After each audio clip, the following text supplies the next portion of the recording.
drawing is important to me as a practice, a bit like yoga might be to people or swimming. You repeat it, you do it every day.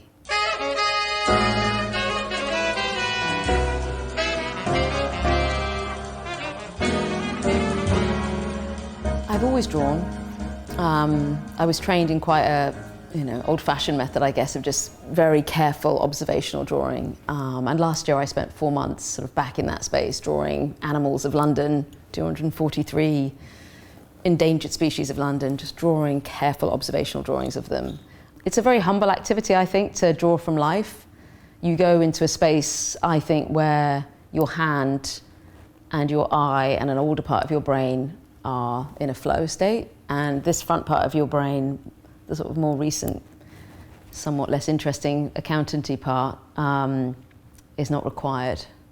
You are just trying to be a receiver of the light that's bouncing off the thing that you are drawing and just to communicate it to paper. And if you can go into that flow state, all sorts of things occur in your mind, all sorts of connections are made. And certainly that 4 months that I did recently of solid drawing, sometimes 18 hours a day, that had an effect on my psyche altogether and on my knowledge of animals, of my connection, my own hand's connection to the animals I was drawing.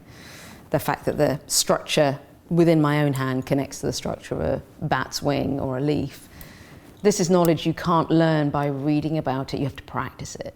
The more you do it, the more there's a fluidity to it. So my recommendation would be just to practice drawing. Being good or bad at drawing is sort of irrelevant. It's just doing it, like breathing, just do it. I really love working with a whole range of softnesses of pencil.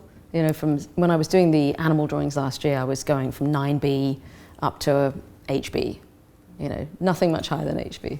I really enjoy that. I like the precision, I like a really sharp edge of a pencil.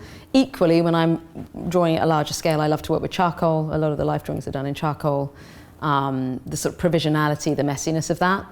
And I think there's always that step when you're drawing with paint as well, because painting is something you really have to practice. It's a whole different mindset, I find, when you're actually painting. But drawing with paint as a step up or a step beyond making a line, marking a line with a pencil or with a charcoal, that's often me easing my way from drawing into painting. It's just, okay, I've done a drawing, now just, put some water on it, see if I can spread it, start to move, those lines around, get beyond, ease your way into the paint.